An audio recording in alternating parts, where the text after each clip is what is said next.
Everyone, आपका स्वागत है मेरे चैनल यो फुजोशी में। आप लोग कैसे हैं? आई होप कि आप लोग ठीक होंगे। तो चलिए हम अपनी स्टोरी की स्टार्टिंग करते हैं। लास्ट पार्ट में हमने देखा था कि हमारे विंग और वांग जी एक केव में फंस जाते हैं जो कि पूरा का पूरा बर्फ़ से ढका हुआ था। वांग जी उस केव से निकलने के लिए रास्ता ढूंढता है पर उसे कोई भी रास्ता नहीं मिलता। फिर उनके सामने कोई आता है जिसे देखकर दोनों ही शॉक हो जाते हैं। वो कोई और नहीं बल्कि लैन क्लैन की क्वीन थी, लैनियर, जो कि अब एक इमोर्टल थी और वहाँ पर रह रही थी और उनके सामने आ चुकी थी।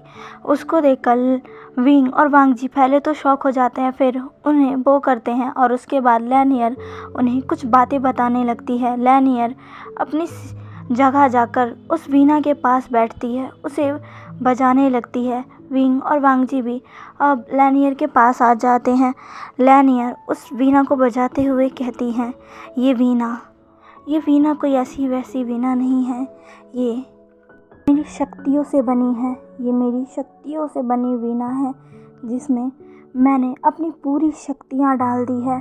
सालों तक मैंने इस वीणा को तैयार करने में अपना पूरा कल्टीवेशन पावर लगा दिया है और अब ये वीणा तैयार है जो कि उस इंसान के पास जाएगा जो कि आगे जाकर हमारे क्लैन की, हमारे लोगों को एक बड़ी मुसीबत से बचाएगा।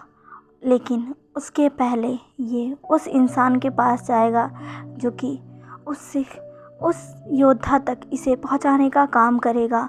वांग जी और विंग जो कि लैनियर को बस देख रहे थे, वो लैनियर की सारी बातें सुन रहे थे पर उन दोनों को कुछ भी समझ नहीं आ रहा था।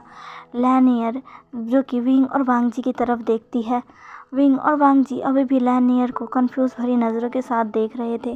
तभी विंग कहता है, कौन? आप किसकी बात कर रही हैं और कौन इस वीणा को उस तक पहुंचाएगा? आप क्या कह रही हैं? कृपया हमें बताइए। तभी लैनियर वीणा बजाना बंद करती है और फिर एक खरगोश को उठाकर उससे सहलाते हुए कहती है, मैंने इस गुफा में अपने कितने साल बिता दिए सिर्फ इस वीणा को बनाने में जो कि आगे जाकर हमें योद्धा के साथ मिलकर बचाएगा। विंग कहता है, कौन योद्धा? तभी लैनियर एक स्माइल के साथ विंग की तरफ देखती है और कहती है, तुम जैन क्लैन से हो ना विंग? तभी विंग कहता है, हाँ मैं जैन क्लैन से हूँ। तभी लैनियर विंग की तरफ एक स्माइल के साथ देखती है और कहती है, मुझे कब से तुम्हारा इंतज़ार था, कब से तुम्हारा और वांग जी का यहाँ इंतज़ार कर रही थी कि कब तुम दोनों यहाँ आओगे और फिर मैं अपनी जिम्मेदारियों से मुक्त होकर यहाँ से खुशी खुशी विदा हो पाऊँगी। विंग और वांग जी दोनों ही शौक भरी नज़रों के साथ लैनियर को देखने लगते हैं। तभी लैनियर कहती है, मुझे पता है तुम्हारे अंदर बहुत सारे सवाल हैं जो कि तुम मुझसे पूछना चाहते हो। मुझे पता है कि जो मैं कह रही हूँ तुम्हें ये समझ नहीं आ रहा है, पर तुम बस इतना समझ लो कि आगे जाकर एक बहुत बड़ी मुसीबत आने वाली है और उस मुसीबत से हमें वही योद्धा बचा सकता है जो कि इस वीणा को आगे जाकर इस्तेमाल करेगा। इस वीणा में मैंने सालों से मेहनत की है और इसे ऐसा बना दिया है कि ये बड़े से बड़े दुश्मनों का भी सामना कर सकती है और ये मैंने सिर्फ उस योद्धा के लिए बनाया है। विंग कहता है, कौन सा योद्धा? आप किसकी बात कर रही हैं? लैनियर कहती है, वही जो आगे जाकर हमें इन सब मुसीबतों से बचाएगा और हमारे पूरे क्लैन को अमन की तरफ ले जाएगा। तभी विंग कहता है, कौन है वो योद्धा? वो कब आएगा? किसकी बात कर रही हैं? लैनियर एक स्माइल के साथ विंग की तरफ देखती है और कहती है, फिक्र मत करो, तुम उससे जल्द ही मिलोगे और उसे लाने का काम भी तुम दोनों ही करोगे। विंग और वांग जी सुनकर शॉक हो जाते हैं और कहते हैं कि क्या? तभी लैनियर कहती है, मुझे तुम दोनों का इंतज़ार था। मैंने ही तुम दोनों को यहाँ लेकर आई हूँ। मैं तुम दोनों से ये कहना चाहती हूँ कि हम सारे क्लैन, जैन क्लैन, नी क्लैन, लैन क्लैन और जिन क्लैन सब ने मिलकर पास्ट में एक बहुत बड़ी लड़ाई लड़ी थी, लेकिन हम उसमें पूरी तरीके से विजय नहीं हो पाए। विंग कहता है, इसका क्या मतलब हुआ? वांग जी कहता है, हाँ लैनियर, कृपया हमें समझाइए। तभी लैनियर कहती है, विंग और वांग जी, तुम्हें पता तो होगा एक समय पर चारों क्लैन ने एक शक्ति से मुकाबला किया था जो कि बहुत ही ज़्यादा पावरफुल थी। विंग कहता है, हाँ मैंने माँ से इस बारे में कहानियाँ सुनी हैं। तभी लैनियर कहती है, ये कहानी नहीं है विंग, ये सच है। विंग कहता है, क्या सच में? तभी लैनियर कहती है, और उस शक्ति से लड़ते हुए हम चारों क्लैन के कई सारे लोग घायल हुए, लेकिन आखिरकार हमने उस शक्ति पर काबू पा लिया, लेकिन हम उसे पूरी तरीके से ख़त्म नहीं कर पाए। हमने उसे शक्ति की शक्तियों को दबा दिया था, पर अब वो दोबारा से उजागर होने लगी है। वो जल्दी ही बाहर आने लगेगी। वो इससे पहले बाहर आए, मैं चाहती हूँ कि तुम उस योद्धा को लेकर आओ जो कि हमें इस मुसीबत से बचाएगा, और ये बस तुम दोनों ही कर सकते हो। विंग और वांग जी कहते हैं, पर कैसे? लैनियर एक स्माइल के साथ कहती है, ये तुम्हें तुम्हारे पिता ही बता सकते हैं विंग और वांग जी, तुम्हें ये तुम्हारे अंकल ही बता सकते हैं। जब तुम यहाँ से बाहर जाना तो उनसे कहना, उन्हें मेरा संदेश देना कि मैंने तुमसे क्या कहा है, और अब वो वक्त आ गया है और उन्हें जल्द से जल्द योद्धा को लाने की तैयारी कर देनी चाहिए, और उससे पहले उन्हें वो करना चाहिए जो कि उन्हें करने को काफ़ी सालों पहले ही कह दिया गया था, और अब वक्त आ गया है कि वो करें जो कि उन्हें करना चाहिए। विंग और वांग जी बस लैनियर की तरफ ही देख रहे थे। वांग जी कहता है, आप क्या कह रही हैं? तभी लैनियर कहती है, तुम्हारे अंकल तुम्हें अच्छे से समझाएंगे वांग जी, बस उनसे ये कह देना कि अब वो वक्त आ गया है और अब उन्हें वो कर देना चाहिए। वांग जी कहता है, आप जैसा कहें। लैनियर कहती है, अब मेरे सालों का सफ़र ख़त्म हुआ, मैं ये वीणा तुम्हें देती हूँ वांग जी। मैं चाहती हूँ कि जब वो योद्धा आए और काबिल बने, तब तुम उस योद्धा को ये अपने हाथों से देना, तब तक ये तुम्हारा है वांग जी। वांग जी लैनियर की तरफ देखने लगता है। लैनियर एक स्माइल के साथ कहती है, हाँ वांग जी, ये जब तक अपने सही मालिक के पास नहीं जाता तब तक ये तुम्हारा है, और ये वीणा बहुत ही शक्तिशाली है। इसका इस्तेमाल तुम हमेशा ही ज़रूरी वक्त पर करना। वांग जी कहता है, आपका बहुत बहुत शुक्रिया, आप जैसा कहेंगी मैं वैसा ही करूँगा। ऐसा कहकर वांग जी उन्हें वो करता है। लैनियर कहती है, अब मुझे जाना होगा, तुम बस अपने अंकल से जाकर उन्हें मेरा संदेश दे देना। वांग जी कहता है, जी। लैनियर एक स्माइल करती है और विंग और वांग जी की तरफ देखती है, और फिर वहाँ से गायब हो जाती है। विंग लैनियर की तरफ देखता है, वो उसकी आंखों के सामने गायब होती है। विंग कहता है, लैनियर वो कहाँ गई, वो कहाँ गई? तभी वांग जी कहता है, वो चली गई विंग। विंग कहता है, क्या मतलब? वांग जी कहता है, वो सालों से बस यहाँ इसीलिए रुकी थी ताकि वो हमें ये दे सके, ताकि हम ये उसे दे सके जो इसका सही हकदार है। अब उन्होंने अपना काम पूरा कर दिया है और वो चली गई है विंग। विंग कहता है, तो क्या वो फिर वापस नहीं आएंगी? वांग जी कहता है, मुझे नहीं पता। विंग कहता है, वांग जी वो योद्धा कौन है और किसके बारे में बात कर रही थी? उन्होंने हमें बताया क्यों नहीं? वांग जी कहता है, ये मुझे नहीं पता विंग, पर शायद अंकल को पता है। उन्होंने कहा है ना कि मेरे अंकल और तुम्हारे पिता तुम्हें बता देंगे। इसका मतलब है मेरे अंकल और जान क्लैन के लीडर मिस्टर जान कुछ न कुछ जानते हैं, हमें वही सारी चीज़ें बता सकते हैं। विंग कहता है, क्या सच में? वांग जी कहता है, तभी विंग कहता है, वांग जी क्या अब हम अब भी यहीं रहेंगे? वांग जी कहता है, नहीं, अब हमें जल्दी से जल्दी यहाँ से निकलने का रास्ता ढूंढना ही पड़ेगा। वांग जी उस वीणा के पास जाता है, वो उस वीणा पर अपने हाथ फेरता है, अपनी आंखों को बंद कर कर वो उस वीणा पर कुछ करता है और फिर वो वीणा गायब हो जाती है। विंग कहता है, वांग जी तुमने क्या किया है? तभी वांग जी कहता है, मैंने बस इसे अपनी कल्टीवेशन पावर से अपने पास रखा है, ये अब तभी बाहर आएगा जब मैं इसे लाना चाहूँगा। विंग कहता है ओह अच्छा। तभी वांग जी कहता है अब हमें जल्दी चलना होगा। विंग कहता है पर कहाँ वांग जी, लैनियर के जाते ही यहाँ ठंड फिर से बढ़ने लगी है। वांग जी प्लीज़ जल्दी यहाँ से जाने का रास्ता ढूंढो, मैं अब और सह नहीं पाऊँगा। वांग जी प्लीज़ कुछ करो। वांग जी कहता है घबराओ मत विंग, मैं जल्दी यहाँ से निकलने का रास्ता ढूंढता हूँ। इसे कहकर वांग जी अपने चारों तरफ देखने लगता है। तभी वांग जी को आखिरकार वो रास्ता मिल ही जाता है। वांग जी कहता है विंग चलो मेरे साथ। विंग कहता है पर कहाँ। वांग जी कहता है चलो विंग। ऐसा कहकर वो विंग को ले जाने लगता है। इधर दूसरी तरफ पूरा लैन क्लैन काफ़ी वक्त से विंग और वांग जी को ढूंढ रहा था, पर विंग और वांग जी में से कोई भी उन सभी को नहीं मिला था। वो दोनों ही गायब थे।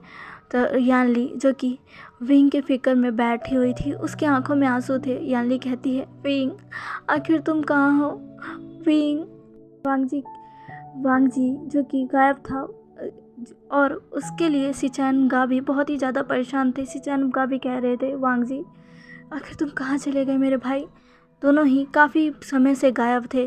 तभी जियान चैंग कहता है ये विंग कहाँ चला गया, मैंने इसे कहा था कि कोई भी उठपटांग हरकत ना करे, पर देखो देखो आखिर वो चला कहाँ गया, उससे गए कितने दिन हो चुके हैं। तभी हुईसेंग कहता है जियान ब्रदर प्लीज़ शांत हो जाइए, जियान चैंग प्लीज़ शांत हो जाओ। तभी जियान चैंग कहता है मैं कैसे शांत हो जाऊँ, मेरा भाई कितने दिनों से गायब है, मैं उसे ढूंढ नहीं पा रहा, पता नहीं वो कहाँ चला गया है, क्या वो लांग वांग जी उसे कहीं ले गया है। मुझे पहले से ही पता होना चाहिए था कि वो लांग वांग जी बिल्कुल अच्छा नहीं है, उसकी वजह से मेरा भाई गायब हो गया, आखिर वो कहाँ गया। तभी हुईसेंग कहता है जियान चैंग ये आप क्या कह रहे हैं, वो कैसा क्यों करेंगे। तभी जियान चैंग कहता है मुझे लगता है उसी ने कुछ किया होगा, तुमने देखा था ना वो विंग के साथ ही था और दोनों ही गायब हुए हैं। मुझे लगता है वही विंग को कहीं लेकर गया है और वो अब वापस नहीं आना चाहता। तभी हुईसेंग कहता है बिना कुछ जाने ऐसा मत कहिए। तभी यानली कहती है हाँ जियान चैंग तुम्हें बिना कुछ जाने ऐसा नहीं कहना चाहिए। तभी जियान चैंग कहता है जे आप अभी भी उस लांग वांग जी की फ़िक्र कर रही है जिसकी वजह से विंग गायब हुआ है, आप अभी भी उसकी तरफ ही है। तभी यानली कहती है मैं किसी की तरफ नहीं हूँ, मैं बस ये तुमसे कहना चाहती हूँ कि अभी तुम किसी भी मुद्दे पर ना पहुँचो। विंग और वांग जी दोनों ही गायब है और उन दोनों की ही फिक्र सबको है। जब तक वो नहीं मिल जाते हम कोई भी फैसले पर नहीं जा सकते। जियान चैंग कहता है जे मैं विंग को ढूंढ कर रहूँगा और अगर मुझे पता चला कि उसके गायब होने में वांग जी कहाँ था तो मैं वांग जी को छोड़ूंगा नहीं। ऐसा कहकर जियान चैंग वहाँ से चला जाता है। यानली कहती है जियान चैंग, पर जियान चैंग नहीं रुकता है। तभी हुईसेंग कहता है यानली राजकुमारी जी प्लीज़ आप शांत हो जाइए, जियान चैंग को छोड़ दीजिए, वो भी गुस्से में है। यानली कहती है पता नहीं इसका गुस्सा कब शांत होगा और पता नहीं मेरा विंग आखिर कहाँ है। इधर दूसरी तरफ जेबुजुन भी कब से वांग जी को ढूंढ रहे थे, पर उन्हें कभी भी वांग जी नहीं मिला था। वो बहुत परेशान हो चुके थे। ऐसे ही ढूंढते ढूंढते जियान चैंग और जेबुजुन दोनों ही टकरा जाते हैं। जेबुजुन कहते हैं राजकुमार जियान। तभी जियान चैंग कहता है कुमार सिचैन, दोनों एक दूसरे को वो करते। तभी सिचैन कहते हैं क्या आपको विंग मिला। तभी जियान चैंग कहता है नहीं मुझे वो नहीं मिला, क्या आपको वांग जी मिला।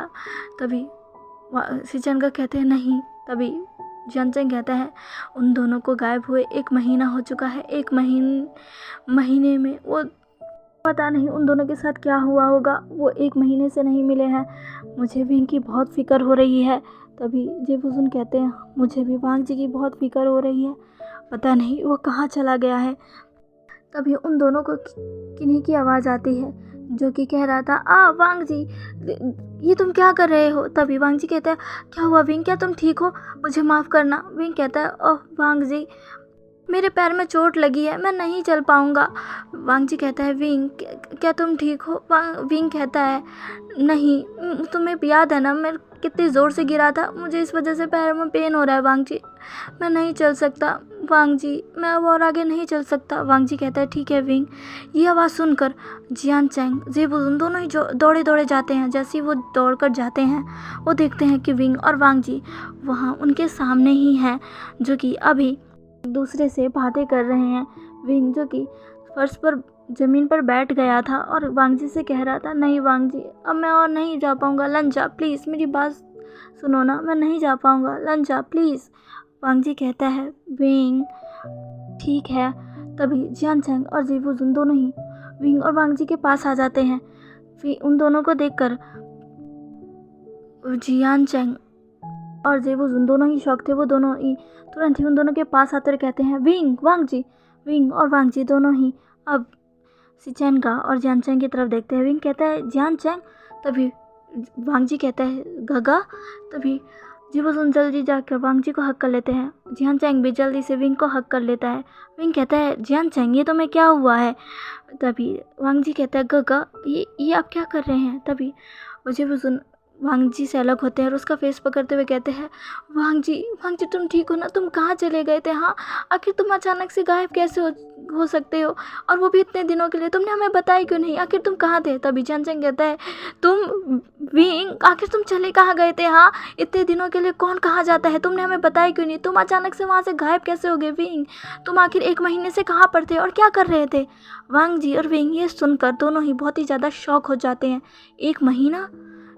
तभी वांग जी कहता है 1 महीना? तभी सिचेन का कहते हैं, हाँ वांग जी, तुम 1 महीने से गायब हो, आखिर तुम थे कहाँ? वांग जी कहता है, गगा, हम 1 महीने से गायब हैं? जेबूजुन कहते हैं, हाँ वांग जी, क्या तुम्हें पता नहीं है? वांग जी कहता है, गगा, पर हम तो, विंग कहता है, पर हम तो, जेबूजुन और जियान चैंग दोनों ही उन दोनों की तरफ देखते हुए कहते हैं, क्या? जेबूजुन कहते हैं, कहाँ थे आखिर तुम वांग जी? तभी जियान चैंग कहता है, हाँ विंग, आखिर तुम थे कहाँ? तभी वांग जी कहता है, गगा, मैं आपको सब बताऊंगा, पर मुझे अंकल के पास जाना है, उन्हें कुछ बताना है, मैं आपको वहीं बताऊंगा।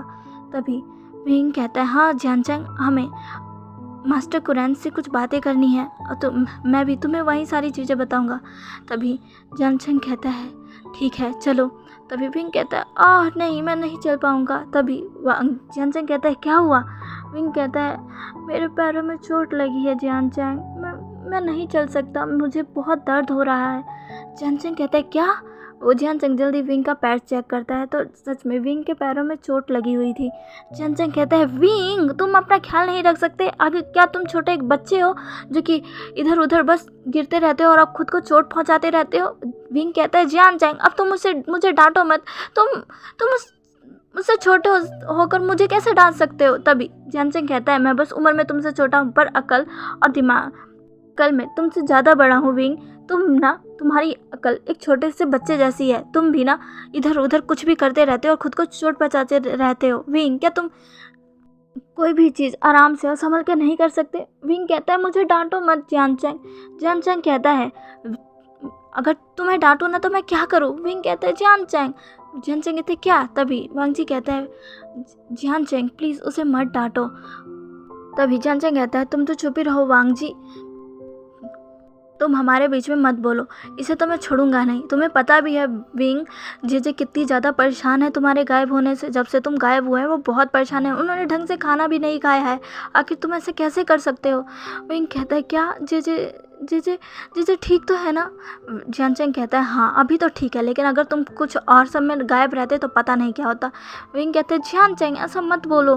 तभी जियान चैंग कहता है, फिर मैं क्या बोलूँ विंग? हाँ, विंग कहते हैं, जियान चैंग। जियान चैंग कहता है, ओह हम भी ना। तभी जेबूजुन कहते हैं, जियान चैंग, अभी विंग को चोट लगी है, अभी हमें उसका इलाज करना चाहिए और अभी हमें अंकल के पास जाना चाहिए और फिर इनसे जाना चाहिए, आखिर ये दोनों इतने दिनों तक कहाँ थे? तुम विंग को बाद में डांट लेना। तभी जियान चैंग कहता है, चलो अब तुम। विंग कहता है, तभी जियान चैंग कहता है, आओ मेरी पेट पर चढ़ जाओ। विंग कहता है, क्या? जियान चैंग कहता है, हाँ विंग आ जाओ। तभी विंग कहता है, जियान चैंग। तभी वांग जी विंग को देखता है और वो सीधा ही जाकर विंग को अपने आर्म्स में उठा लेता है। जियान चैंग और जेबूजुन वांग जी के अचानक ही सडन रिएक्शन दोनों ही शॉक हो चुके थे। वो दोनों ही वांग जी को देखने लगते हैं। विंग भी बहुत ही ज़्यादा शॉक हो चुका था। तभी वांग जी कहता है, विंग के पैरों में बहुत दर्द है, वो ऐसे, तुम उसे ऐसे मत ले जाओ, उससे और दर्द होगा, मैं इसे ले जाता हूँ, इसे जल्दी हीलर के पास ले जाना पड़ेगा। ऐसे कहकर वांग जी विंग को उठाकर आगे जाने लगता है। जियान चैंग जो कि शॉक में बस वांग जी को ही देख रहा था, अभी उसके सामने वांग जी ने उसके भाई को कैरी किया और अब उसके सामने ही ले जा रहा है। जियान चंग बस उसे ऐसे ही देख रहा था। जब जियान चंग को होश आया तब उसने कहा वांग जी, तब ऐसे वांग जी कहकर वो वांग जी की तरफ भागता है और जेबूजुन वांग जी को देखकर बस एक स्माइल कर रहे थे। तो चलिए गाइस, आज के लिए बस इतना ही। आज का पार्ट वो कैसा लगा प्लीज़ प्लीज़ प्लीज़ मेरे को कमेंट करके ज़रूर बताइएगा और प्लीज़ मेरे चैनल को लाइक सब्सक्राइब एंड शेयर कर दीजिएगा। मिलते हैं इसके नेक्स्ट पार्ट में, बाय।